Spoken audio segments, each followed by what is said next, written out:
Service Board meeting to order. If you all stand with me, please.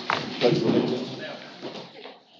Pledge allegiance to the flag of the United States of America and to the republic for which it stands, one nation, under God, indivisible, with liberty and justice for all.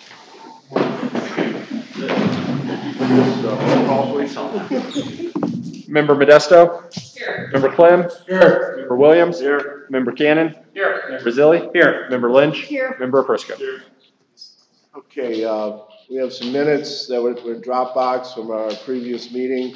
I entertain a motion to approve. Make a motion to approve the minutes. Second. Second. All those in favor signify by saying aye. Aye. Aye. Okay. Claims dockets. You have the claims. Are there any questions on the claims? Make a motion to approve the claims docket as written. Is there a second? Second by Mr. Prisco. I just have one question on page 4, Chris, not to catch you off guard here. There were some professional appraisal services done. Those are Is that on properties outside? for Willow Creek. Willow Creek For watershed. the Willow Creek watershed Okay, great. project, yep. All right. All right. We have a motion and a second for claims dockets. All those in favor signify by saying aye. Aye. Opposed, same sign. Okay, dockets are approved. All right. Moving on to utility officials' reports. We'll let you have the floor first, Mr. Hannon. Oh, thank you. Yes. Honor. Yes, it's an honor to have you here, sir. Good afternoon. Good afternoon.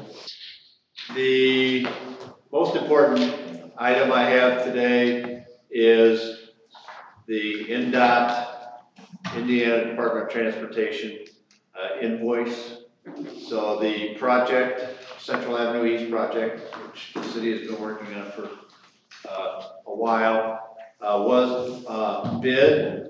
The low bidder was Walsh and Kelly, and in the amount of, oops, that's our part. Basically, let me just summarize it this way. The project is about $6 million for the total. It's a federally funded project, and Walsh and Kelly is the low bidder.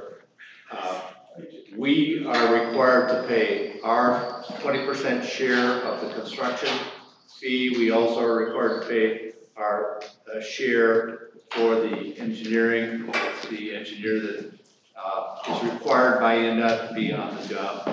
And so we are ready to make that payment. This was anticipated and is part of the 2016 bond issue. The amount that we are required to send for the project to start is $1,176,234.01. And so, And just for your guys, you guys just approved it a little bit ago because it was part of the claims docket, so they beat you to the punch. But it was good information to have. Quick question. Budgetary wise, where did this fall? It's out of the 2016 bond, Okay. so it's, in fact, It is what it is. I think it came in a little bit under. I think we budgeted 1.3 in the bond. yes. Look at that. Go ahead, Jeff. All right. That's always good. The project's not done, so. Sure. Yeah. That's true. Yeah. Okay. Anyway, that's the good news. That means that project, as soon as they get their money, they will issue a notice to proceed. That project will take all of this year and part of next year. So welcome to the Central Avenue East traffic jam.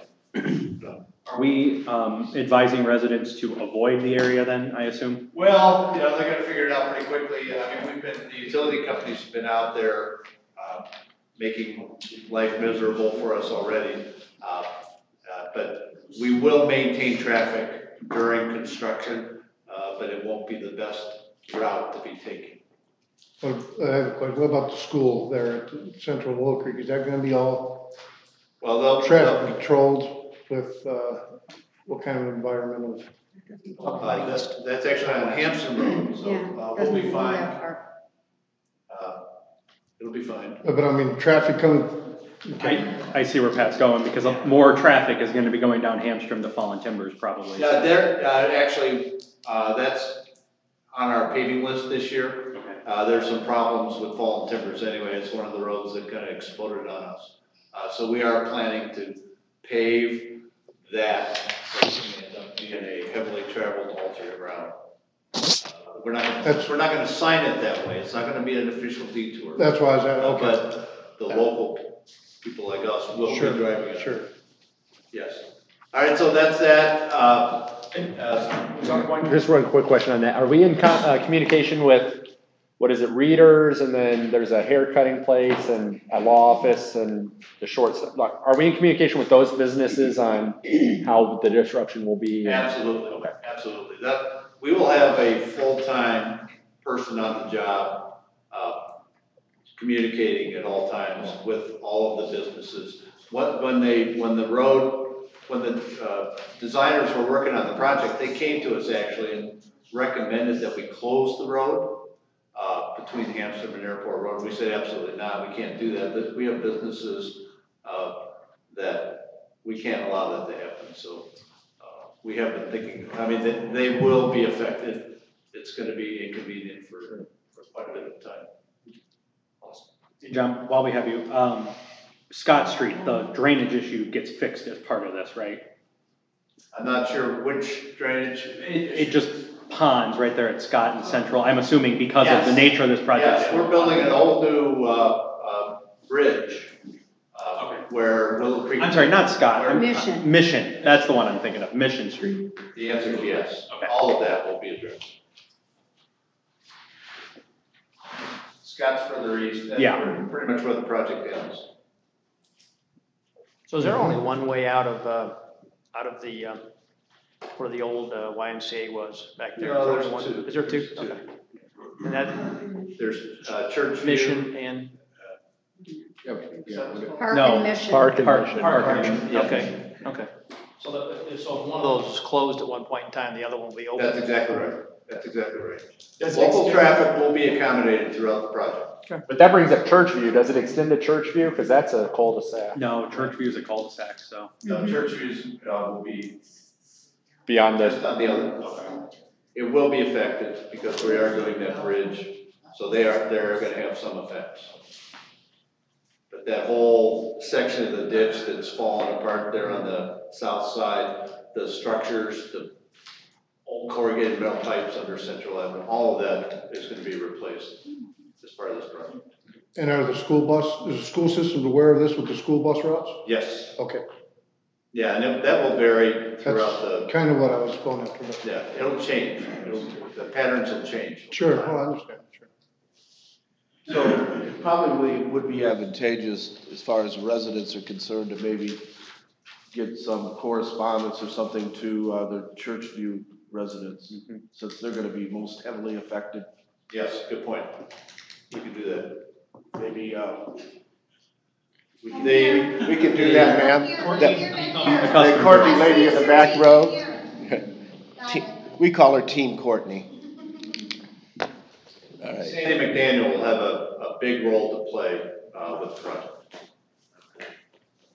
Any other comments, She'll be questions? serving as the project manager. Nice. Pardon me, I missed that. Sandy McDaniel is the project manager for the project. All right. Cole, Sandy Cole. Sandy Cole. Cole. That's what I meant. Isn't it McDaniel/Cole? Yeah, I lost track. Or Dak? All right. Yeah, just wastewater treatment plant project, biosolids project, moving right along. That will kind of happen all at one time. We're still in shop drawings and machines being ordered and all that stuff. So that's moving along fine. And if you drive down Old Porter Road, you will see that the topsoil has been stripped for the field forces building. So that is underway. Our friends at Hassey Construction are preparing that site.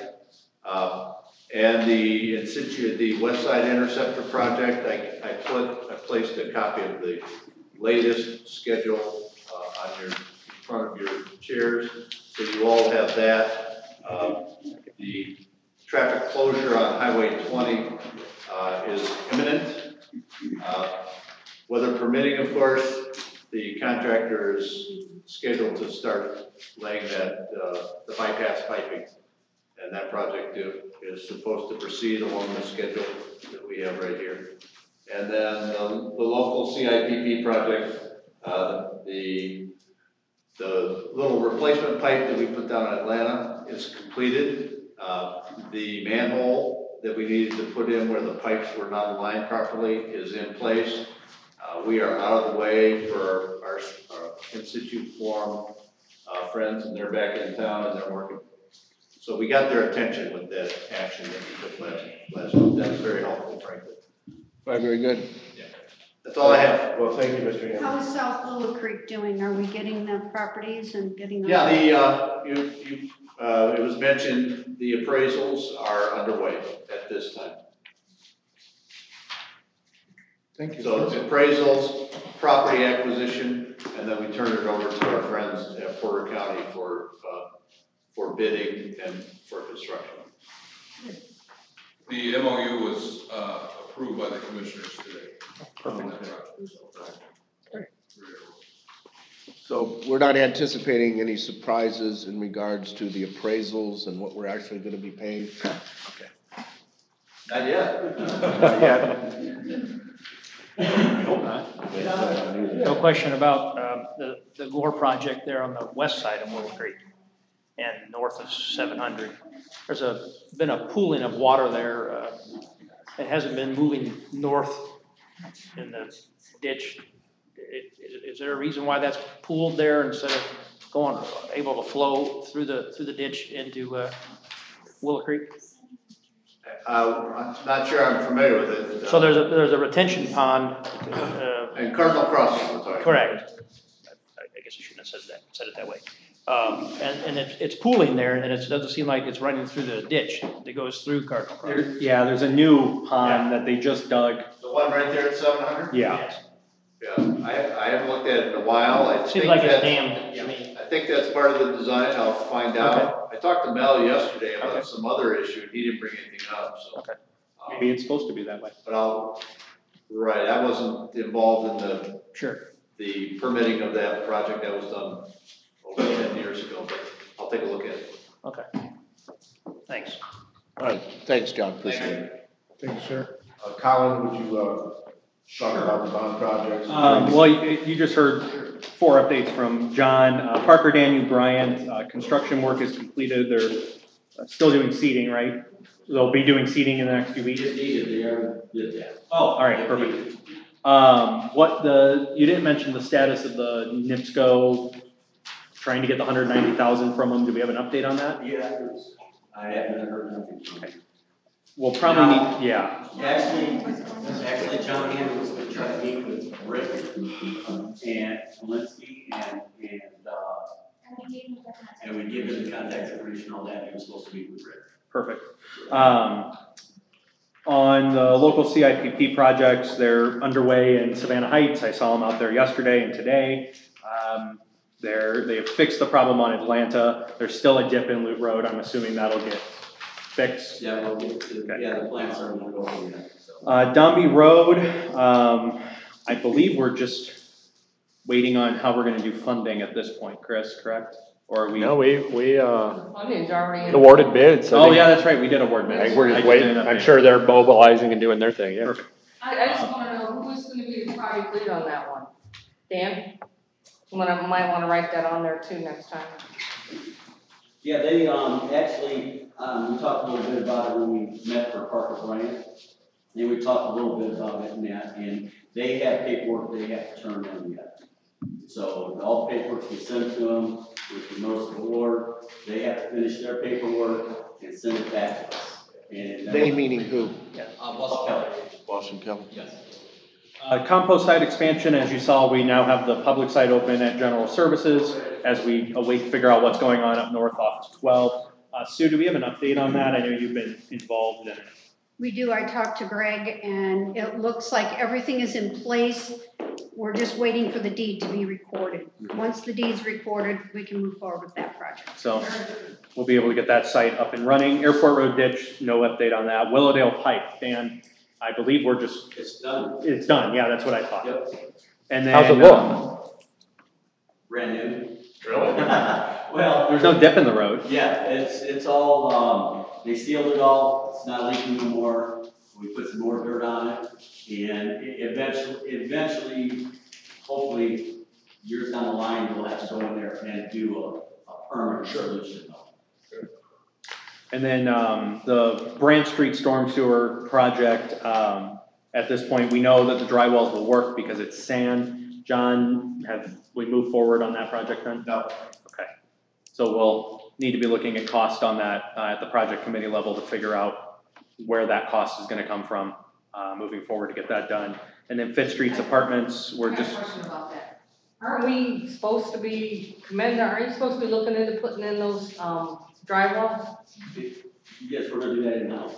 Yeah, so when are you gonna be able to go out there and look and decide, John, when you're gonna do it?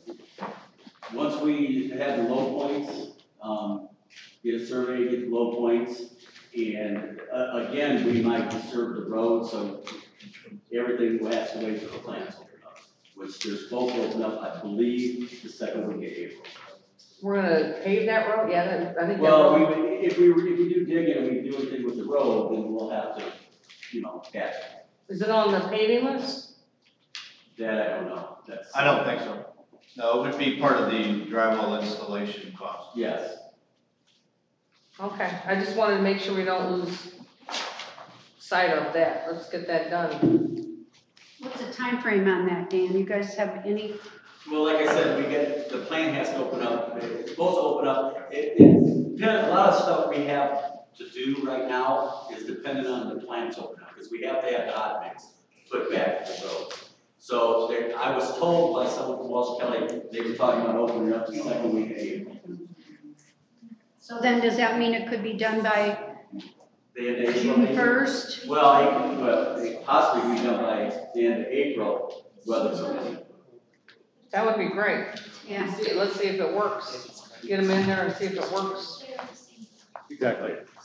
And then Fifth Street's apartments is the last one where the the property owner's looking to seek damages from the existing or the previous property owner, correct? Fitz Avenue? Yeah. Yeah, if I could, that's what I was talking to John about.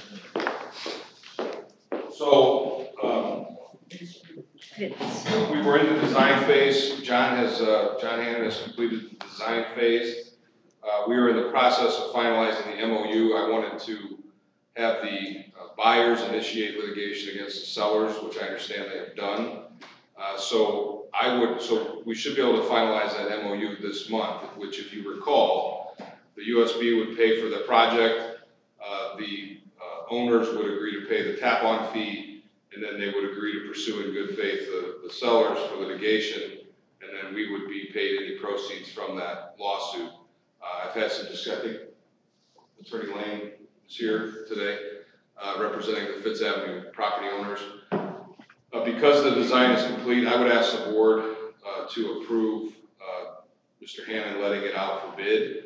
I will then bring you the MOU. Again, we have an agreement as far as the parameters, but I'll bring you a finalized MOU to approve at next month's USB. Okay. I would move to do that. Any other comments or questions on Mr. Elwood's suggestion? All right, Chair would entertain a motion. I'll second. I'll entertain a motion to approve going out to bid for the Fitz Avenue project. And I got a question for you. We got a second? Go ahead, Liz. So we won't know how much it's gonna cost and how much we're gonna be able to recoup off of this, correct, until after we? I would plan on recouping nothing. That's kind of what we talked about before. I mean, it's a hope, but it's something that, again, if you recall, the county has written us a letter saying that they're gonna shut down these buildings because the septic is no longer functioning. They've been having to pump and ship for several months now. It's similar to, it's a project that has to be done. And how many buildings are over there? 8 buildings or 6? I believe it's 6 buildings and 20 units. And then just also for the record, we have not yet filed suit. You've initiated arbitration, correct? No, we have not yet initiated arbitration, but we're very close. Okay. So I think- Before I bring you the MOU, I'll make sure that that's. Yeah, I wanna make sure That's an that, important step. very It important. is. Get And behind I it. misunderstood, I thought it had been again. And- And she and I have been emailing each other the last couple of days about some, logistics. Okay. I have You know, some just concerns remind the with it. board, all we're doing at this point is seeking, you know, bids How much on the it costs. project. Yeah. Bids. So Except- we're not committing to anything at this, we're not committing at this point. We're just seeking some bids, see where we are, where it comes in. And the only reason I say that, I've looked at the facts of the case, I think the sellers are very liable. I just don't know how collectible, because I don't know if they were in an LLC, if they have other properties, et cetera, so. It's the right thing to do anyways, your taxpayers' residents. All right. Private property. We have a motion and a second on the floor. All those in favor signify by saying aye. Aye. Those opposed, same sign. Aye. Okay. One opposition, Thank you. motion passed. Thank you, Mr. Elwood. Colin, do you have any other comments on your report? Projects, the Excel sheet is in your Dropbox. Chris and I are still working on getting the finances. It's tough to figure out, going back, figuring out how much has been spent, how much is left to be spent, so we're still working on that. Very, very nice job, Colin. And then the project committee, we're planning on meeting next week. We didn't meet yesterday because of noticing issues with the holiday on Friday. We forgot Friday was a holiday, so we're planning on meeting next week. Okay, very good. Thanks to, Yeah. thanks for the committee's hard work. Thank you for your leadership, Colin, on this project. Colin. All right, I'm assuming you included all the drainage updates as well in this project? Yeah, there are no new drainage updates to go through unless Dan has something that he didn't tell me about earlier. Okay. No new updates. All right, very good. Budget update? There is no budget update. We haven't met since the last meeting. Okay. Don, if you'd like to address the plant report?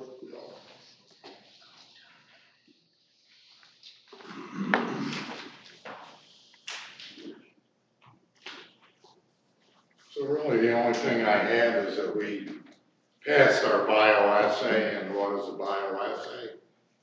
It is a toxicity of our checking for toxicity in our effluent. And we've been able to meet that for the last 20 years. That's a good thing. We'd have to do that annually. It's a very tedious test. It uses species to use our effluent, and they have to reproduce.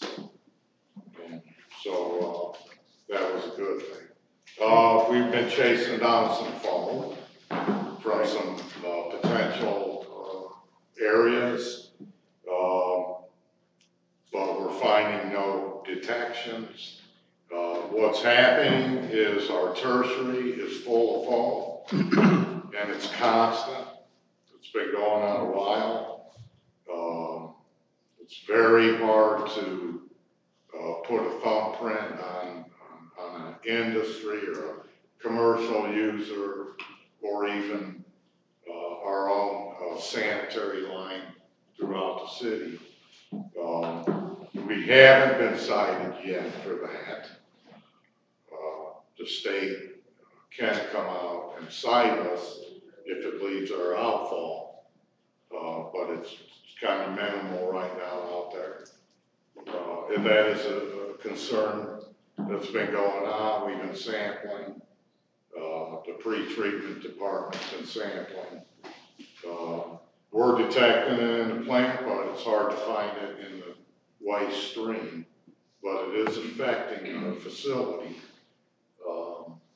Right now, it's been going on for about a month. When we got the big storm, of course, it went away because it diluted it. It isn't toxic because we may not have passed this bioassay. So it is a surfactant that just hangs on top of the water, yay high. So that's what we're dealing with at the plant, and it, makes it tough on the bugs too. The biology of the bugs gets affected by that. Sure. So we're having some, issues. We're making our parameters, but it's a concern, and, we're trying to, mitigate that concern. Outside of that, I don't really. I may have missed something, Don. Has it reduced the amount since you've noticed the beak of the amount of it? Has it reduced? It kind of just stays pretty steady. Suspension. But again, I've had the state inspector out to say, hey, you know, because it's written in our permit that it's a narrative, but, you know, what's narrative? What do you not like to see? What, sure. You know what I mean? So I got clarity from the state. Yeah, it's unsightly. We don't like to see that. No. It does interfere with some of the process because it makes them flow. Sure, absolutely. So you're continuing to try to identify the source? Yeah, some samples were actually sent out today. Last month I wasn't here, but we had some, 2 areas, our cyanide pounds total exceeded the amount that we're allowed to discharge. Well, it happened to be on the day that we got the most flow. So when you calculate it, it becomes a bigger number. We don't have cyanide in our effluent at all because there's no detection.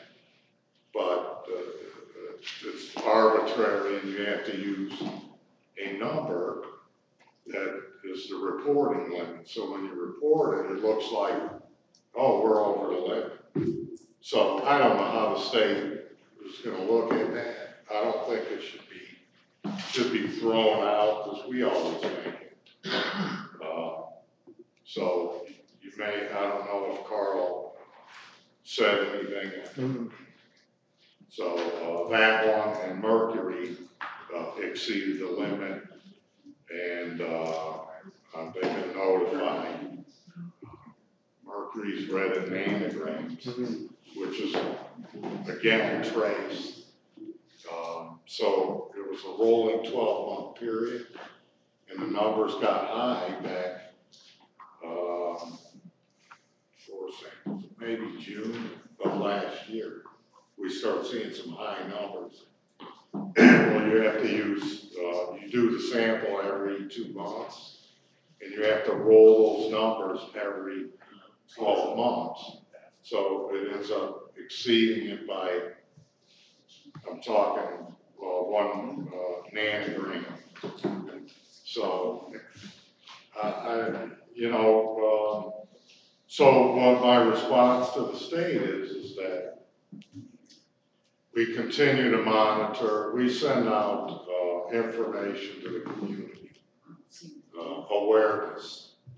That's the only thing we can do to actually help our community not to dispose of down the drain or into a sewer. So I got a question for you. Yeah. Have we had foam before at the plant like this? We have, but it went away. It just goes and sometimes. Now we're experiencing. Seems like every time our flow goes low, it gets worse.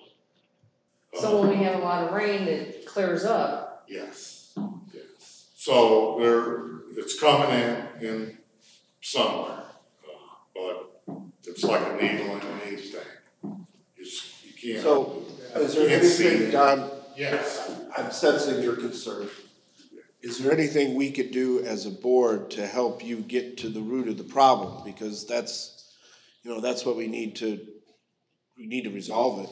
Well, I don't think so at this point until we get some actual detections from some areas that we've been going to. It's pretty hard to sometimes prove it, because it accumulates in the plant. You know, if it comes in every day, it accumulates. Yeah. Well, we're in this thing together, so, keep us informed. Yes. If there's something that you feel that we could help you do, from beyond your scope of abilities, and I know that you have it under control. But if it continues, then we need to, I don't know what we do. We're working on it. We're open to some suggestions, so. We're out there inspecting and. That's what we need to do, is find a source. All the time, it's all the time. Don, I have a question. Yeah. So when you test that, do you test the actual foam and get like a profile of what is in that foam? Right. And then when the companies discharge out of their facility into our system, do they have a profile on what they're discharging? Is there some? They have the product they might use. It lists what makeup is in there, so you can test for those parameters to see if it tests at the plant too. It's called a thumbprint, where you would test at the plant and at the industry. Aren't those plants, go ahead. By testing that, you'll be able to.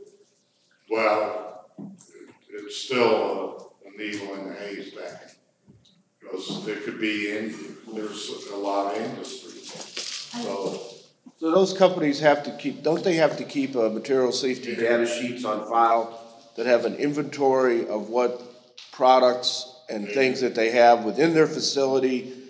And then, I know that's, if you have some idea where it may be originating from, maybe that's a place to start to look at the materials. Well, we have copies of some of their material safety data sheets for pre-treatment. Sometimes it's harder to check because they might be discharging stuff at night. So I think they were just monitoring during the day, and I think aren't you on a 24-hour now? Now you're on a 24-hour to try to pinpoint where it's coming from. Yeah. 24 hours. John, if somebody dumps something in like those sewers out front, could somebody dump something like that and it wouldn't even be coming from a plant? That's correct. It could be that. I mean, it's hard to. Yeah. It's really hard to find. We've been trying. It could just be something in our line that's causing it to happen too, right? Well, they use those new Tide pads, pods. Energy efficient wash machines. And you got less water. Kids even eat them. Even thought of that. Kids even eat them. Oh, yeah. I see they do. Hey, Don. They do that. Don, I have a question. You were talking about cyanide and mercury earlier. Yeah. Is that part of this foam? No, it is not. And those numbers you were talking about was before treatment. So once it's released back, it's clean. The cyanide. Yeah, there's no cyanide in our drinking water. In our water. Okay. Because but I would have to show you on paper. I understand. How it works. I understand, but it's pre-treated. We never have pre-treated. Mercury too. Yeah, let's not start that. Yeah, right. Let's not get that. All right, very good. Any other questions, comments? I know you're on top of this. We appreciate your efforts. But just for the record, Don gave me a very comprehensive report. I just got it this evening in terms of some of the things that the plant is mandated to do. So I'll review this and make it available to any of the members that want to look at it as well. So thank you for putting this together. All right, thanks, Don. Okay. Good job, Don. Keep up the good work, sir. Thank you. Dan? Field report? Mr. Littleton, I guess, is on vacation. Again? Every first Tuesday of the month. He's got a lot of vacation. Pretty much everything was covered between John and Colin, so he took my thunder, sorry. But everything at the shop, everything's running pretty well. We already have, our street sweeping, we already have 2 zones done street sweeping. The sanitary actually in 1 zone has been completed. They started in the 2nd zone, and we started to clean the storm in the 1st zone that the sanitary and the sweeping got done. Obviously, we have to sweep first because if anything gets in the drains, we want to make sure we come in and clean everything out after we get done with the sweeping. So that's working out very well. I'm very pleased with that. So it's still kind of an experiment, you know, in progress here. Hopefully we'll tweak things and, you know, actually make things even more proficient. The other thing is in front of you is a change order. The guy didn't work on it until Saturday, so I couldn't get it on the agenda. This is for Lindbergh. This is the final change order. It was the overrun, underrun change order. And actually the total increase to the project is $4,901.73. So the total contract price is $659,825.77. I believe this job was budgeted for $750, correct, John? Total $750 for design and everything. So I think we're within that parameter of that budget. Mm-hmm. So that's good news too. I'm sure Chris will let us know later. I mean, if the board is okay with it, Yeah. I'd go ahead and approve it now. We need a motion to approve this, right? This is please. I'll make a motion to approve. Is there a second? Second. All those in favor signify by saying aye. Aye. Those opposed, same sign. All right, change order approved. Thank you, Dan. The Willowdale pipe, I was gonna tell you guys too, I think, getting that injection, it ended up being $7,000. So that's far cry from whatever, 3 quotes or low quotes, 142, even though, like I said, we will later they have to do something more permanent. Mm-hmm. So. Good job. Don, or Dan, can that pipe be tapped into along the west side of Parker, in the backyard drain area? Can that pipe we just fixed, can it be tapped into before it goes to the creek? So behind Parker. By Parker Bryant. Okay. Right. And if we were to say put some backyard drains in on the west side of, I guess it's Bryant. I meant to say Bryant instead of Parker. Well, you're talking about what Pat brought up before. Yeah, we already met. Can Willowdale that pipe be tapped into? That does not run there. Parker Bryant runs out. It has its own outfall into the creek. That system most of that system does not run to that pipe. But can that pipe be tapped into if we decided to go north instead of south? I don't believe so. Not to that pipe, no. Right, John? We're thinking for the backyard drain problem on Bryant, which is for that ponding. Right. Behind the houses on the west side of Bryant. Right. We're thinking that a drain system could be tapped into the new storm sewer that was put in for the Parker Bryant neighborhood. Oh, a curb drain. That's what we're thinking. Good. One of the curb drains. Yeah. And that goes out to Stone. That goes right out to the creek between a couple of houses at the north end of the horseshoe. Gotcha. Yeah, right at the north end between the houses, John. It goes right there. Pat and I both dealt with that when it was both of our districts, so Right. it's a sore spot over there for sure. We're gonna get Yes, out it there, do a survey, find the low point behind those houses, on the west side of those houses, and then verify that we can tap it into the new storm sewer on Parker Bryant. Great. Any questions, anyone? Great news. Thanks, Dan. Appreciate you. Hey, Dan. Thanks, Dave. All right, next item on the agenda is, we have any unfinished business? All right, new business. We asked a representative from Wessler Engineering to be present at our meeting tonight, and we have a representative from Wessler here. Thank you. And can you again read? Mary from Wessler. Thanks for joining us. Let me just sort of set the tone here a little bit. May help you out. So everybody knows we have the new impervious surface ordinance that went into effect, and as we looked at that ordinance, we received a number of appeals in regard to the determination of a person's property in regard to impervious surface, also in terms of what constitutes impervious surfaces. So I thought it'd be advantageous this evening to have a representative here that we can ask any questions, if we want to consider any amendments to that ordinance on how we address impervious surfaces. I'm gonna try to save a whole bunch of time here. Thank you, Mr. Clem. I'm sorry? I said thank you, Mr. Clem. Yes, I'm gonna try to save us all kinds of time here. I'm gonna make a motion to close our escrow, send what funds are in that escrow back to the clients that paid into it, and vote to, and make a motion also as well to remove this ordinance. It's unfair to our businesses in our community. It's absurd. Our bills, these people have just skyrocketed. Under my conditions of my vote previous to this, was nowhere near the amounts that are turning up. I'm totally discouraged in the way this is treating our businesses in our community. It's not very much worth advertising for our community, to bring business to our community. I think it's absurd. And I make a motion for that ordinance to be removed and stop all the billing. Second. We have a motion and a second in regard to rescinding the entire ordinance as it exists. I'd open the floor up for any discussion on that motion. I'd like to make a couple comments. That was sort of a shock to hear that. When this thing started, it was over a year ago. The whole thing started with the past mayor of the past board, which I was a part of. We had this group come in and talk to us. We sit here amongst ourselves and 7 council people that took over this board.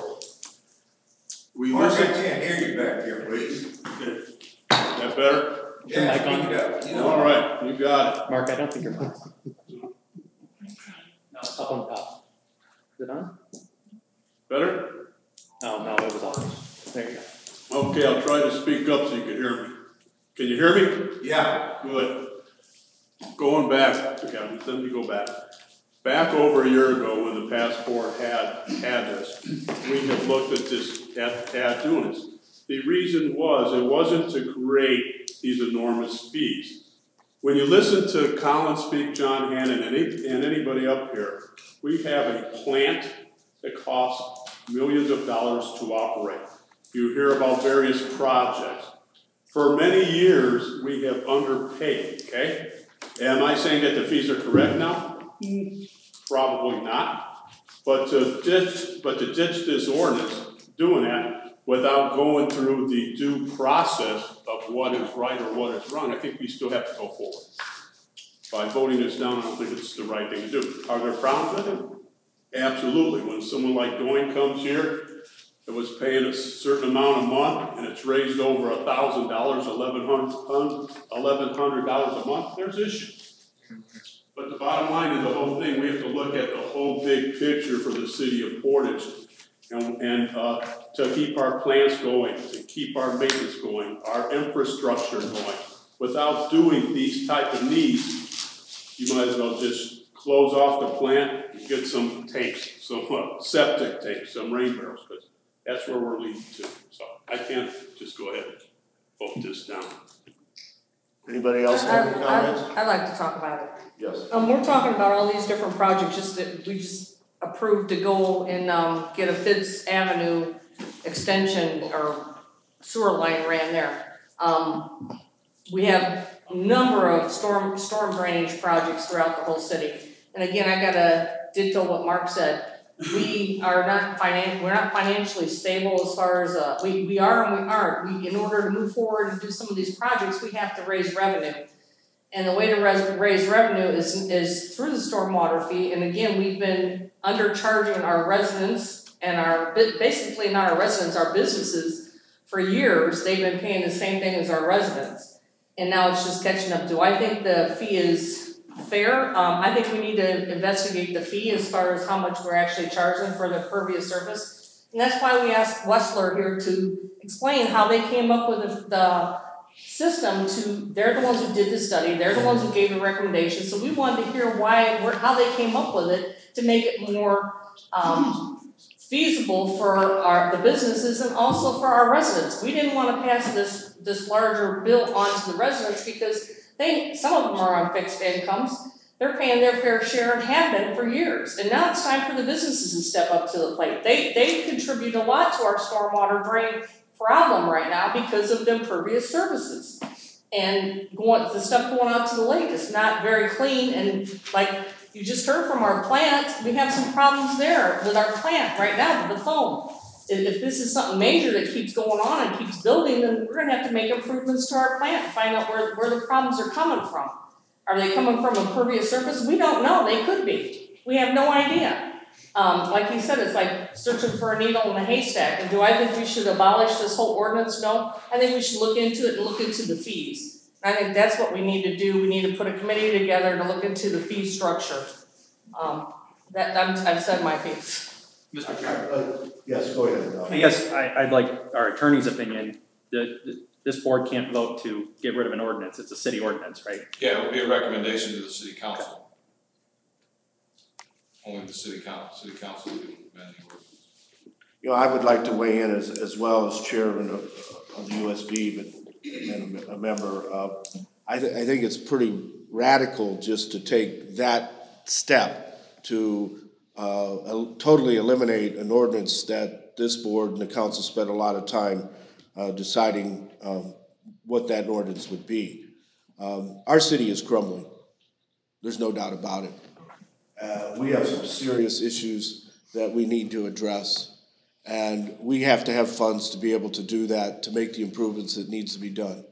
I would think if we eliminate this ordinance and just totally rescind it, we're taking many, many steps backwards. And it's going to take a lot of work to try to recoup that and to get back on board. On the same hand, and the same token, I believe that it needs to be changed. I think that there are some impervious surfaces that aren't creating the drainage problems that we thought that they were being created. And we need to change the language. We need to spend some time with it. We need to make it a priority and not let this drag out for months and months. And so I cannot support rescinding this ordinance in its totality for those reasons. Scott? Sue? I've been an environmentalist for many, many years. Everybody knows that. And I have always said, when you pave over the earth, you change the flow of the water. It has to go somewhere. So if you have a huge parking lot where cars park, their gas leaks a little bit out, the antifreeze leaks a little bit out. When you get a heavy rain, that water doesn't stay on that parking lot. It has to go somewhere. And the more we pave over things, the more we create flooding problems and bad runoff that ends up going into the lake and poisoning our water. I mean, it's a much bigger problem.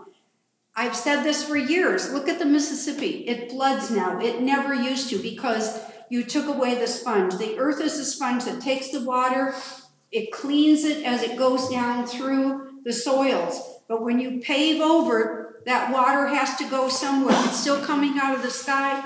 It's still landing on the ground. So every time you pave, you create even a bigger problem. I believe in this fee. Cities all over the United States have this fee. We're not the first city to do this. And if we're going to allow our plant to operate properly, we have to be able to fund it. And I think it's absurd to pull this ordinance off, even if it went back before the city council to pull it off. I do not support that at all. Maybe looking at some of these fees, maybe they're out of line. I'm not really sure, but I support the fact that maybe we ought to have a committee. But when you pave over things, this is the price you pay. And the state of Indiana has an MS4 program, and we have to comply with that. And that is part of this impervious fee structure. Thank you, sir. Can I have the floor again? No, I'm going to have Mr. Cannon make a remark first. I was against this from the beginning. Not because I don't believe we don't need funds to pay for upgrades and things, but I asked for original information. I think would have helped Mr. Clem in the beginning. putting side-by-side comparisons to the same parking lot size, that there's some differences there, and that's not fair. Also, if you think about it, what Member Lynch was saying, we actually do this to our businesses instead of, we don't help. So we make the water flow into our system instead of flow into the grass. Look at all parking lots, they all dip at the center to grab all this water, to make it impervious, instead of having it crowned so the water goes out into the natural sponge. So to penalize businesses and mom and pops, or schools or churches or nonprofits for things that we make them do in the first place is why I was originally against this, as well as the impact it would have on those businesses and nonprofits and mom and pops. So I've been on with Pat the whole time here, and I believe it needs to be rescinded, and then we can come back to it and look at it and restructure the ordinance properly, and maybe make sure we have side-by-side comparisons before we vote on it again. If we have one parking lot that's 1,500 square foot on one side of town, the other side of town, the same amount, there are different fees for them. I think we need to start over with the ordinance. Is that true if we have the same size parking lots, there's different fee structure? No, I don't think so. It's not. They're getting charged different fees. fees. They're getting charged different fees. It's based on square footage. I had the floor, so I appreciate it. Finish up, let everybody else finish. Even though if they were right or wrong, you let them finish. So if we could have side-by-side comparisons, start the ordinance over. We need the funds to do the things, but I don't think this is fair to the businesses or the nonprofits or the. It's basically what I'm saying. It's a ripoff at this point. So, you got people getting charged for gravel. Driveway don't even have a service, or I'm sorry, John. I don't know. No, you're done. I'm done. It's absurd to some of these people. They went from $17 or $12 a month to over $1,100 a month and don't even have a square foot of pavement in their property. All right, so now let's make sure that we have a motion on the floor in a second. I want to make sure that there's clarity in this motion. This board, correct me if I'm wrong, Mr. Elwood, cannot rescind the ordinance. Correct, right? They can make a recommendation to the city council. They can make a recommendation. Make a recommendation to the city council that this ordinance be revoked and relooked at. And all the monies be sent back to the clients that's got money in escrow. It's wrong to take money from people and you don't have no plans with it. And I second that. Any seconds there? Any other discussion? All right, would you call a roll, Chris? Member Modesto? No. Member Clem? Yes. Member Cannon? Yes. Member Zilli? No. Member Lynch? No. Member Prisco? No. Member Williams? No. I'm still allowed as a council member to bring this up as an ordinance chairman, am I correct? At the city council meeting? Yes. Yes. All right, the motion is defeated. Now, Mary, you put some comments together for us if you'd like to proceed. We apologize for that minor interruption. That was a great discussion.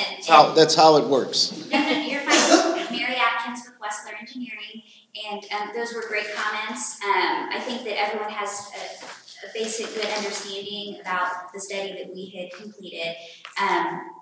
I think there was a question about gravel and whether that's actually an impervious surface or not. And so that was one thing that is part of this handout that I prepared.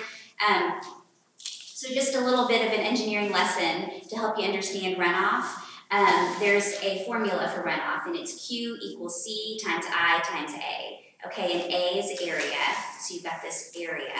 I is intensity, so the amount of rain that's falling. And then C is a coefficient that is kind of equivalent to a percentage of hard surface, okay? So in the table that you see there, this is a table that comes from a Department of Transportation guide where they use this to generate the amount of runoff coming off of roads and hard surfaces and things like that. So you can see at the top, they have pavement and roof. And in those situations, it's a 0.9, which is basically a 90% of the water that hits a roof or a pavement runs off, okay, 90%. So these are like percentages, it's a coefficient. The next one down that I have underlined is gravel pavement. Okay, so these are surfaces that are a paved surface that something is driving on. So this would be in your ordinance is defined as compacted gravel, okay? And those are the surfaces that are considered impervious because vehicles are driving on them. Gravel by itself, when it's just sitting in a pile, the water goes through it.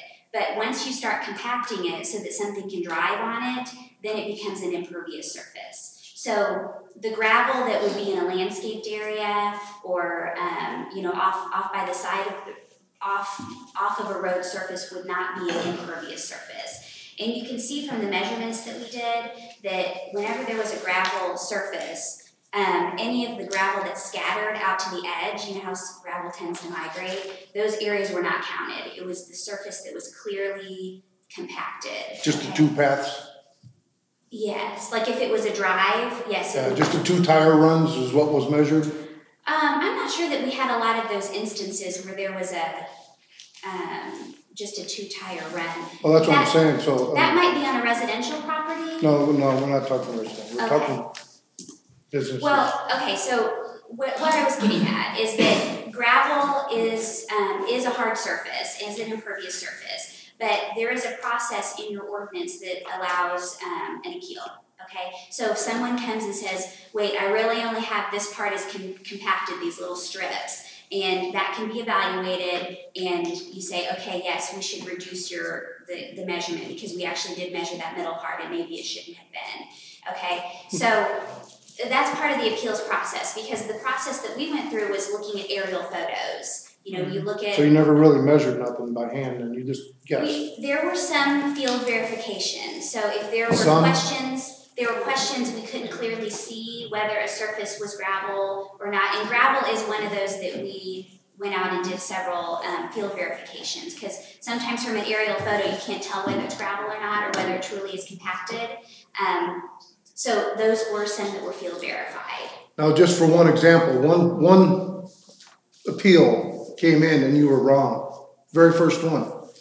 Measurements already reduced it down to so where the man can sell his piece of property, put it into a different bracket. Now is that a mistake or is that a favor?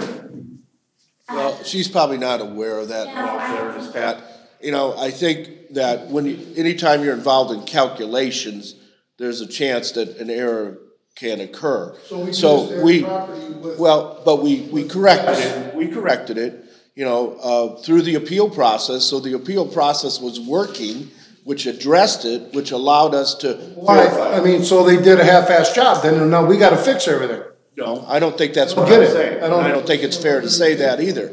I think it's it's like anything else when you're working with numbers, errors can be made. So when we did our calculation to verify that number, we determined that it was. The board, there shouldn't be guessing. We should know facts. We should base our decisions on facts, not guesses. And we did. We did base our decision on facts when we went back and remeasured it. That was very factual. Yeah, an appeal.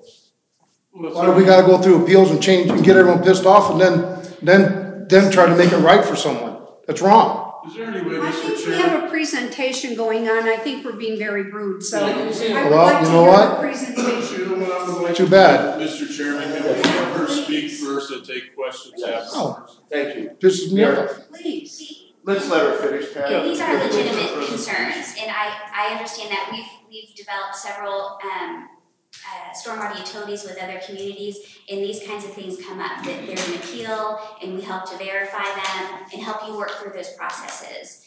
So one other thing that I did want to mention is that in Portage, as you get close to the lake, some of the soils are real sandy, okay? But as you get further from the lake, you get more clay, okay? So there are instances where a gravel parking lot, for example, would not be fully compacted if the soil underneath is sand, that it would still permeate through. And that's another thing that could be part of the appeals process, that if someone sits on sandy soil, that they should present, any gravel surfaces. It's like you did your homework. So that the ordinance does say too that it describes the impervious surface as something that doesn't allow water to penetrate into the soil. So if you have those soils that are sandy and the water is actually penetrating through, then those would be something that could be adjusted. There's also, green infrastructure, low impact development, where there's these hard surfaces that are permeable pavements. And if there is the opportunity for the water to flow through those pavements and into the ground, that is something else that could be altered. That's not as popular, but there are some developments that have put in these pervious pavements or pervious pavers. Paving blocks. What's that? So like the paving blocks for driveway, sidewalks? Yes, right, where the water flows down. Yes. And then if the soil can take it, it would go down into the soil. So in some of those instances, that would be something that someone could have filed an appeal for, and that you could, on a case-by-case basis, say, yes, this is actually a pervious surface, even though it looks like a hard surface from an aerial perspective. Okay, so that's part of this process, that once you implement, there may be these instances where they need to be adjusted. Okay, so anyway, just trying to make you understand that the gravel surfaces are hard surface, and from an engineering perspective, we estimate 85% of the water that hits a compacted gravel surface does run off, in comparison to a lawn, which is further down on the page, where you have maybe 17, 22, or 23% of the water running off, so a lawn surface versus a gravel surface are those percentages. So just trying to make you understand why a compacted gravel surface truly is an impervious surface. But my question is, you come out and come out with all the ammo and charge them full bore, then ask questions later. Well, how much footwork did you put into this? We just did the Do study. any core samples in some of these properties at all? Or That was not part of what we were supposed to do. We had a scope of services that said that we would be measuring these properties from aerial photos, and that we would be doing field verifications when we couldn't determine what those hard surfaces are or where the boundaries were. Soil sampling was not part of, actually is not really what you typically do in this kind of a situation. You just said sand underneath the surface, so how do you know what's under that surface how can you charge someone a surface fee when you just said there's an appeal system for it, that would not qualify as impervious? But then yet let's start charging them with it from off the bat. Well, all we did was the study. I understand. We did not associate a fee with that. But we bought into something I think is wrong. All right. Any other questions of Mary? I heard earlier. Go ahead. First of all, I want to thank you, Chairman, for calling them up, this group. I think it's important. I think what you're trying to do is correct and trying to get answers and trying to get this board up to speed. Let me ask you a question as far as the amount of payers, the fee payers. Are there hundreds of them? How many fee payers did you measure? The businesses, let's say businesses. How many property owners, I should say? Every property that is non-residential. Yeah. Well, how many properties did you end up doing total? Do you have an idea? 600 and some change. They were all measured? Yes, all individually. 600 and something were. No, she said. How many? 600? 600 and something were existing customers that they measured, and then they also determined that there were some that weren't being billed that should have been billed. That number was another 241. So maybe 800 properties total, give or take. Right. And on those properties, do you have drawings? Were you able to get drawings of each property? Yeah, actually, the second page of what I gave you is an example of one of the measurements that we made. And so what we did was it was an aerial photo. You might recognize this property. But we drew a line around the building, we drew a line around the gravel parking lot, and then drew a line around the other hard surfaces, the pavement, and then determined what those square footages were, and those got put into a spreadsheet. So this measurement was done 800 times on all of your non-residential properties. And this information has been provided to the city, the GIS department. Yeah, Mr. Eberts has a binder of each one of those reports that was generated on each business. Right, so those can be looked at to say, okay, yes, it does look like those measurements were correct or not. And we also provided the electronic files, so he can pull those into his GIS and do other verification. We have, experienced CAD technicians that have done this in a number of communities, and, we have the same people do those measurements. So they're experienced, and they're the ones that go out and do the field verifications as well. So what they see in the office, they go out and do the inspection in the field and, get used to what surfaces look like in an area. So every one of them was measured by foot? Or no? No, they were not. Okay, No. that's what I was asking. Okay, No, just to no, verify that. How many were actually? Hold on a minute, hold on. Mark still has the floor, I think. So then I guess if I have to go further, just to check, you have somebody like, Goins is here again, it's your second month. It's your second month being here. Their bill went from $12 a month to like $1,100 and some dollars a month, correct, Al? Correct. And I'm just curious, if I was to look at their drawing, I know that there's a process which the chairman works on very well, and I appreciate what the chairman's doing, the appeal process. And knowing his property, because I'm a boater, knowing his property, a lot of that over there is grass, and I was just curious, just to think to myself, I guess I'd like to see the drawing of Goins. Yeah, and the city has access to that. We're also available if you want to send a request to us and say, can we see what this one looks like, and we can send it to you. What's your email? You'll email it to me? Yeah, I can do Yeah, that. what's your email? They're all down at City Hall, aren't they? No, but just email it to me. Well, yeah, if you have one or two, absolutely, I'm happy to send What's that your to you. email?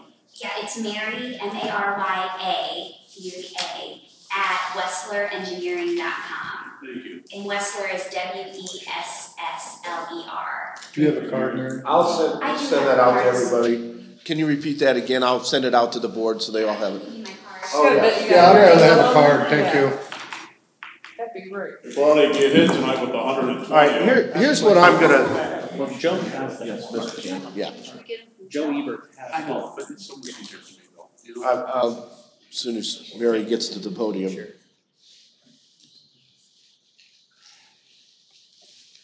Thank you very much. I want you, please. I'll make sure everybody gets it. Yeah, sure. Mr. Cannon has a question for you, Mary. Just simple. So in this drawing right here, once the water hits the pavement, Say that again. once the water hits the pavement and it runs somewhere, in this drawing, would it absolutely go into one of our storm sewer inlets? I'm not sure on this exact situation. The idea behind that is that So is this curbed where the water would be captured? I'm not positive about this one.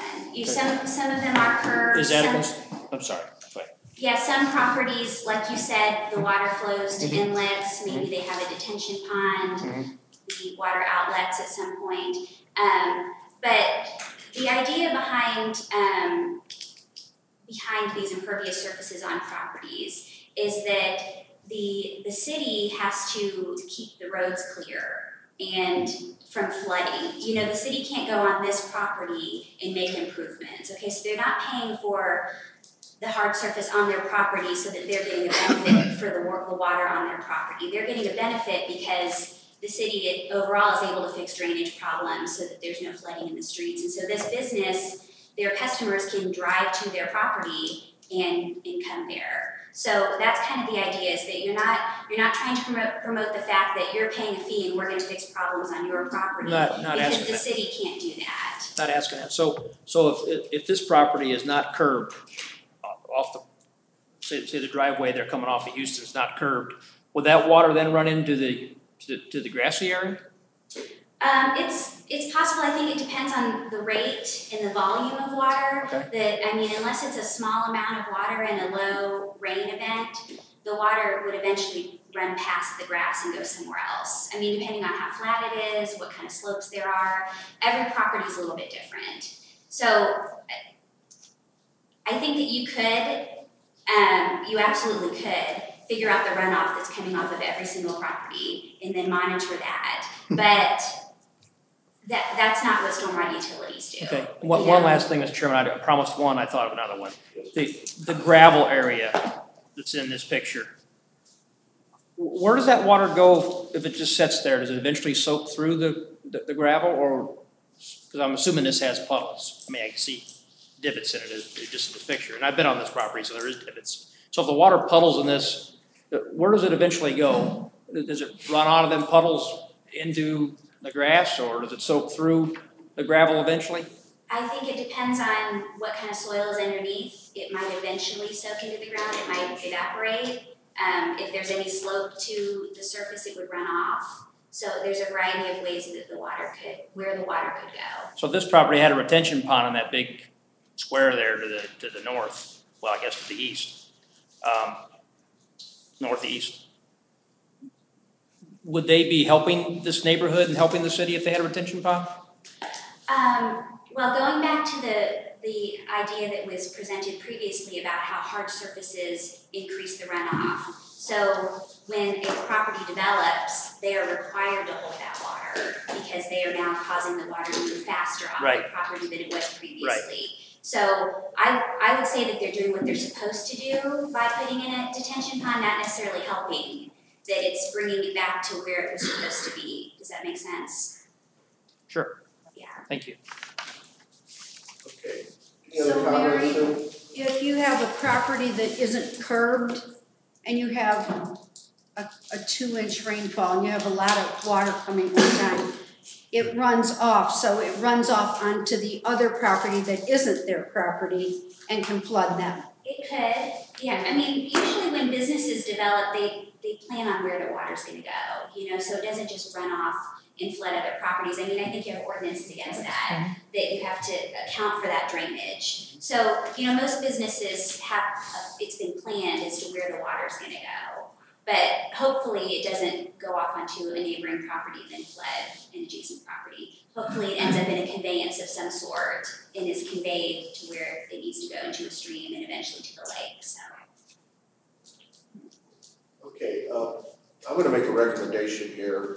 We thank you very much for coming, Mary. This is helpful. Yes, thank you. And I am happy to answer questions. So if you, and you know, I'm sure that we're going to be leaning on you and using your expertise in the future as we move forward and how we're going to address this.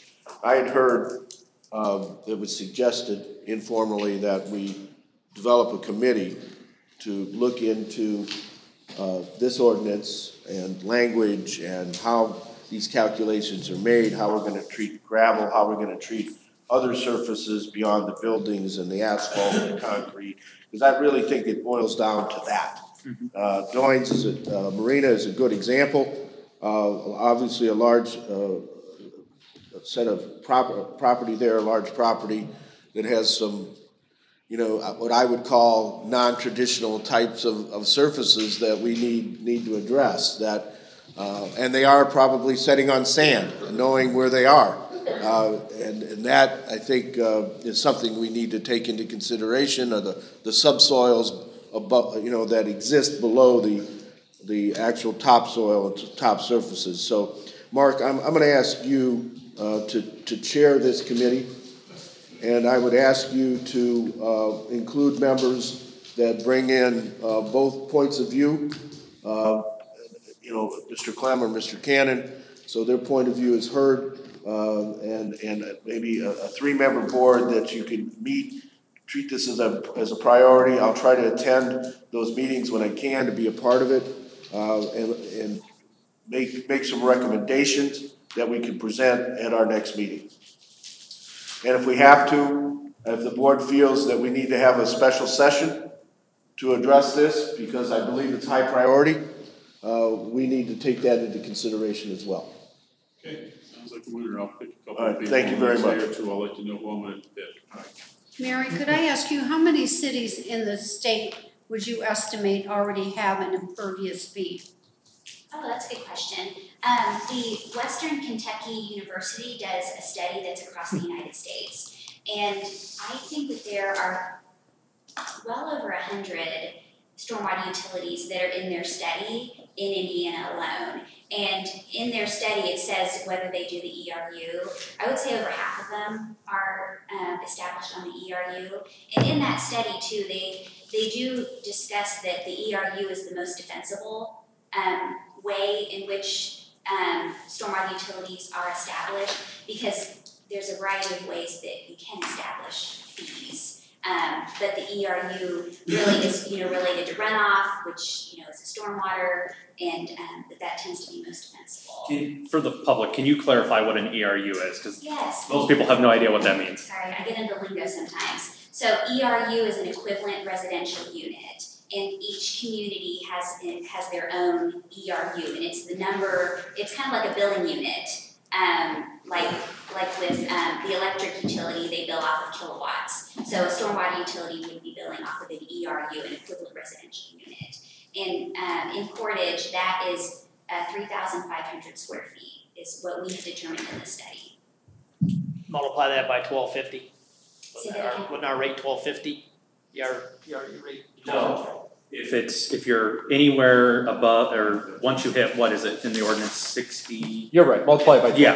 Yeah, 1250. $12. $12. That's how you get the figure if you have 1 million square foot times 12. Yes, I think except that there were tiers. And just to clarify for Mary's benefit, she had nothing to do with the rates. So she doesn't really knows all that much about our rate structure because it wasn't her. But the ranges changed as the ordinance kind of developed last year. But that was due to Went from 5 the ranges person to that was 10. setting the ranges, or the weight, the fees. Right. Yes, the accounting firm that Did the Right. fees. yes, they set up those tiers and the structure. Mary, quick question, as it relates to gravel, have you seen other communities that treat gravel differently in terms of how maybe they don't assess it as fully impervious, and so let's say you have a parking or a property with 200,000 square feet of gravel, and then instead of treating all 200,000 square feet for the purposes of calculating a rate chart, we treat it as 100,000 square feet or some percentage. I have heard about some doing that because from an engineering perspective, there is a little less runoff on gravel surfaces. So, and the way that we did the calculations, those gravel numbers are in your spreadsheet. Sure. So you very easily could make that change if you wanted to adjust what you're charging for gravel. However, I think that just from a runoff perspective, that you are getting runoff on gravel surfaces. So yes, but I think that's something that you could. Yeah, I think that's something the committee needs to look at. Yeah. Well, and I don't know, I guess it's up to the board, and I know Pat and John, you're very concerned about this. I know it's come up with you as well, Mark, and my only concern about the committee process is these things have a way of taking time and whatever, and I know, you've got like Doynes there. For instance, if we do 50%, if the recommendation from this board to the council, of course the council then needs to take action, is to treat gravel as 50% across the board. It kind of eliminates this need to go case by case on trying to determine is it sandy soil or whatever soil, let's just treat it 50% across the board. I mean, for instance on Doynes, it takes them from 1140 to 480.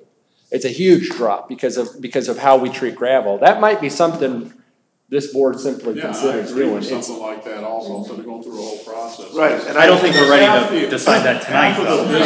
Half of the businesses, a little less than half of them are paying less now than what they did. Oh, yeah. 47% paying less. Can I get that list of the ones that are paying less than they were in 17? I'm gonna ask I don't have for a a list, list. I'm gonna ask for a list of what the business All were 800. paying at 217, and then what the new. Well, let me work on this, okay, I think I know what I need to run on is, taking this over, okay? Yeah. Mark, go ahead and take the lead on that. I'd like to be on that committee, Mark, if you point me. I'll decide that after Not a big deal. a day or two or a week. Thank All you, right. Mary. For billing cycle. Thank you. Yeah. Thank you, Mary. Thank you very much, Appreciate your Mary. time. All right, we have about 11, 12 minutes left before the council meeting, so I'll open the floor for any remonstrances, public input, or any other business. Whoa. Go ahead, what am I? I'm just to finish up on this. I mean, I guess Okay. the board needs to make some sort of decision. I'm not saying on the gravel, but, we talked about last meeting about the businesses that haven't yet been charged, that are supposed to be charged, and they're ready to go out for billing this month. Does the board want me to continue billing these folks or not bill them, or what do you want me to do? I just need to know. Until we do something. Okay. Yeah, until we figure it out, There's an ordinance in place. Yes. Okay. I buy the ordinance. How many of them have not been billed for January and February? Uh, Biggest question is why? yeah. You can Put it in escrow, take the money, put it in escrow. Because these are they're not in our system, so we gotta go and find billing. There are people that haven't been Never paying. been paid before. Yeah, never been billed, period. I don't know, looks like it may be 100, we have the property address, but, I mean, there's, yeah, so we had to go through tax records, things like that. Looks like it may be 125. All right, so everything's status quo. Okay. We're just gonna make this a priority. Mark, please. Thank you very much.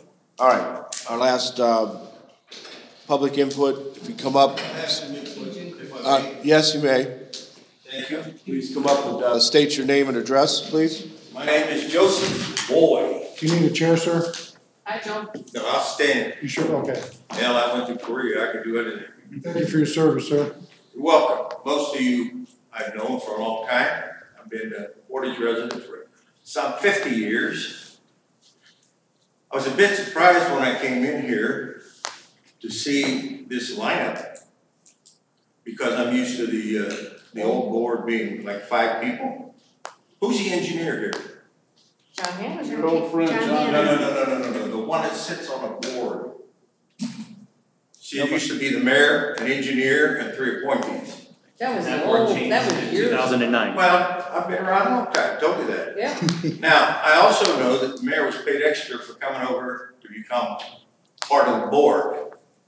I know you council people make a lot more money than you used to make for the $250 when I started or something like that. Do you also get paid extra for being on the board? Public knowledge. We make $21,500 a year to be city council members and utility service board members. That's our salary. That's for the 2 of them? Yes. How much of that is charged here? It's all billed. We get 1 check per month. No. And the ordinance You were a specifies. council member before. Yes. And now you're both, and I'd like to know what the kicker is to be on this The city board. council council pay is $16,500 in the ordinance. The utility service board is $5,000. So you get another 4,000. 5,000.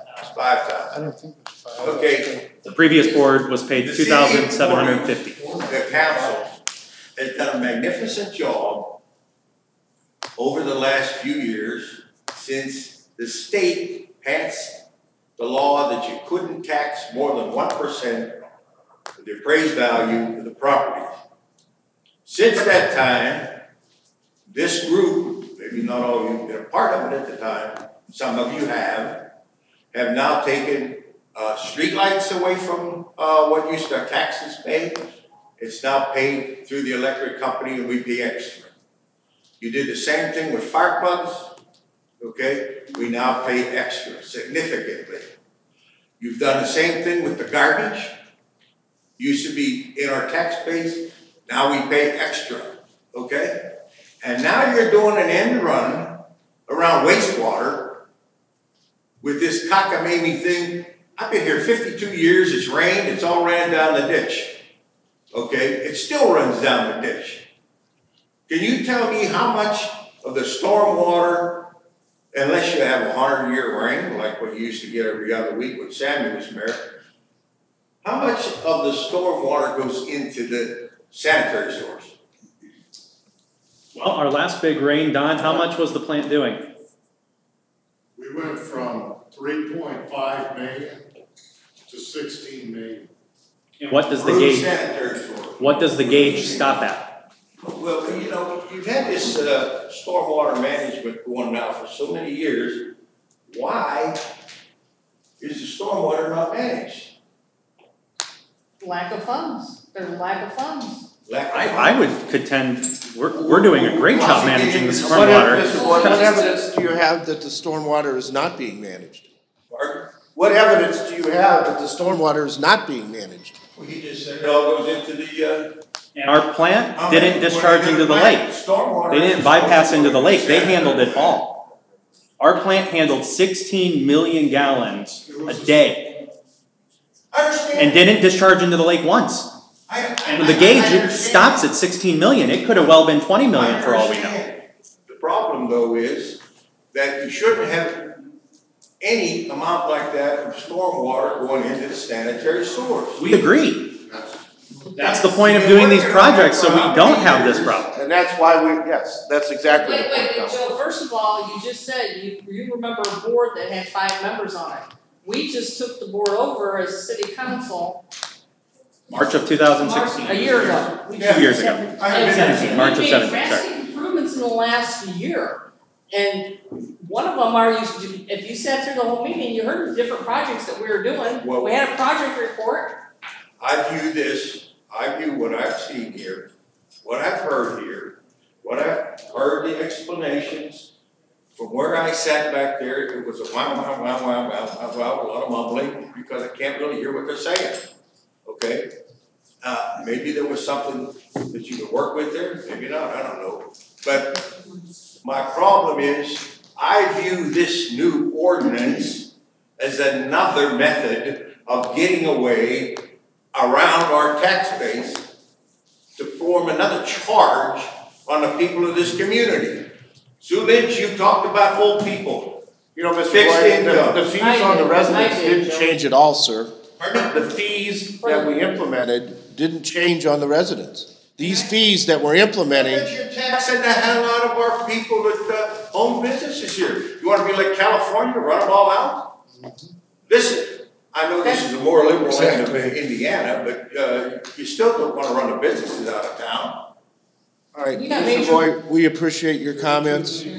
We need to move on because we have others that need to speak. We appreciate you being here, and you're welcome anytime, sir. So if we'd make room for the next person. Thanks a lot. Thank you, sir. You're welcome, sir. I don't know.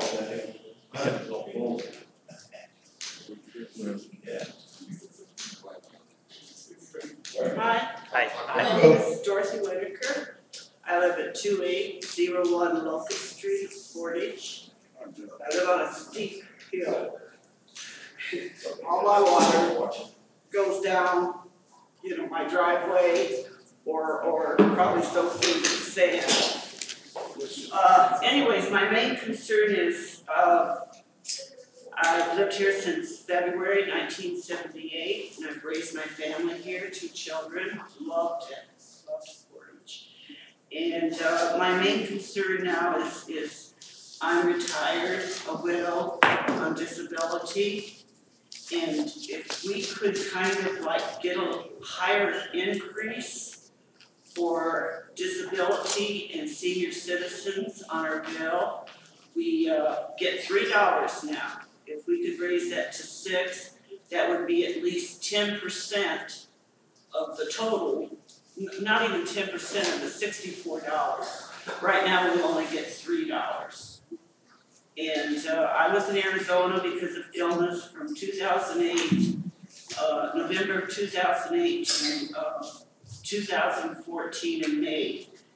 And I came back and I didn't realize that everything had gone up, like the stormwater and trash. When I left, it was still, like $12 and something. I know I'm coming back to Portage. Arizona's too expensive. So you said something about the sewer water or the storm water doesn't go into a plant. And then I heard somebody contradict about you, sir, about it's like 16 feet, the storm water in a plant. In a large rain, we had a huge rainstorm, and the plant normally handles about 3 million gallons. They were at 16 million for 3 days, Don? It was 1 day. 1 day. But the gauge stops at 16 million, so it could have been more than that, we don't know. That was stormwater? That's stormwater sanitary. We're sanitary also. All right, so Mrs. Whitaker, you have come before us today to ask for a greater reduction in your For senior citizens. and you're asking for approximately 10%, rather than the flat $3. Right, 10%, which would be $6. And you have a list. You have a list with you Yes. of individuals that have signed a petition requesting that as well. Yeah. All right. How many's on your list? Oh, over 50. 50? Yeah, Okay. over 50. So, That's something we need to. Yeah, and you've already told. I'm going to ask the board, because we need to move along here. We have another meeting that's supposed to start in a minute. Once you pass the information on to us. Yeah, we will take this under Mrs. Whitaker, we will take this under consideration. Thank you, Mrs. Whitaker. Thank you very much, appreciate it. Thank you. Thank you. Before you leave, let me give you, let's see if I can find one. All right, sir. I'll be brief, because I know we're over our 11 minutes. My name's Tom Bloom, I live at 2881 Sunset Street. It's along Willow Creek, 2800 block. And I'm here with my neighbor, she's Crystal Harris. She's at 2877 Sunset Street. We're on the west side of Willow Creek, and right where it starts to meander off Stone Avenue. And as of recently, we've had some bad flooding, and there's been no maintenance on the creek. So we've got large trees down, and the trees have fallen from the east side of the creek across to the west side, directed the flow of the water from the last flood into our backyards, gouged out the majority of the backyard, and the majority of my So are you saying that that drainage creek is blocked? It's blocked. Did you get that, Dan? Yes. Did you get the addresses? You on that? The boys already have this on their schedule for tomorrow. Okay. She called last week, and Nick went out to there. He took pictures. He was going to put on the schedule, but because of the weather, and it was like Thursday or Friday. I think I added it to the weekly report. You did. I don't remember right now. Yeah, and I'm not here to complain, I'm just here to make you aware of this. No, thank you very much. Yes, thank you. And the field services division will I handle was it. also wondering, I know in '93 we had bad flooding and we had gotten money to clear the drainage areas and then to do some erosion control on them. And we never were able to fully implement that. Is there any more plans to try to keep these drainage ways clear? We have a drainage crew schedule now. that we follow, and then when we get these emergency situations, we try to act on them very quickly. Unless we repair it. No. It's almost like a sink area too, like the land, like you go to the coast of the edge,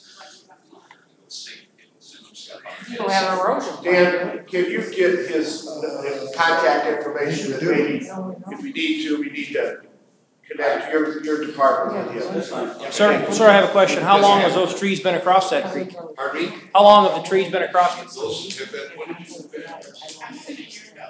A year and a half ago, and with the old neighbor, went across and started gouging out water falling across and really gouging it back out. And I got one right in front of my place, and it's getting ready to gouge. North of Stone? North of Stone, yes, right, you come down Sunset Street before it starts to turn into. In the Glen Rose neighborhood?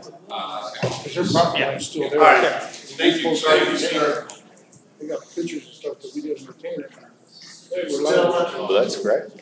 I understand you guys are getting clocked, so. Thank you. I did, drop off a letter in the field. I don't know if you received it or not, I assume you did. I have not. What's the name, sir?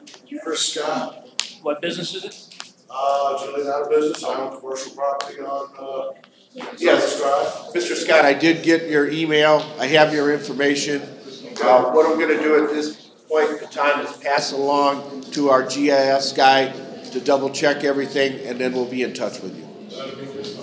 All right, thank you very much. Move to adjourn. Well, we got one more, Al. One more guy. Oh, sorry. Sorry, Al, didn't see you back there, man, sorry. Sorry. My name's Alan Bridges. I'm the Vice President Manager of Going Spring at 1340 Crispin Road in Portage. I got just a couple of questions.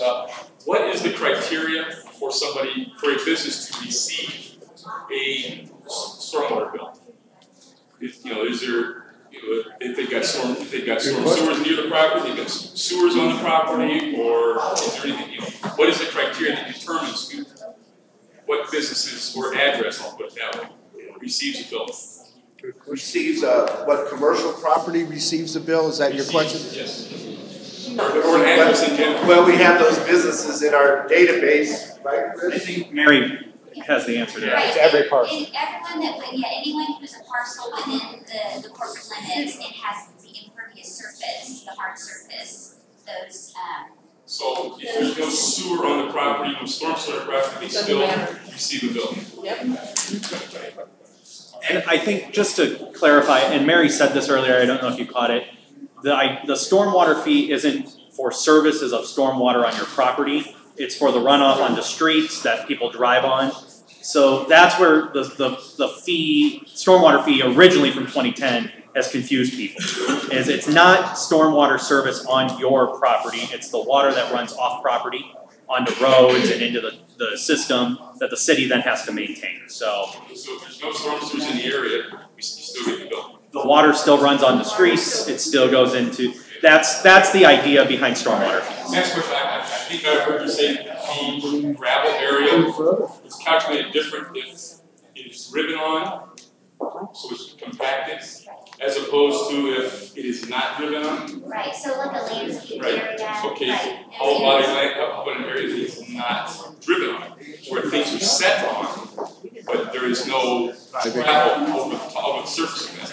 I think that's something that the committee is gonna look at, just because the ordinance, it's gravel, just gravel, compacted gravel. That's what I want the committee to look at too, is if something's just sitting on it, is it compacted? That's the things we need to decide. Did you file an appeal letter so that Yeah. the committee? Last month. Okay, thank you. I thought I was told I was on the agenda today, I was surprised when I got here, I wasn't, so I just went with that. All right, I've got other questions, but I know you got another meeting to get at, so I will discuss that with, Yeah, you can direct it to me. All right, thank you. Thank you. All right, thank you very much. Second. Motion to adjourn, all in favor signify by saying aye. Aye.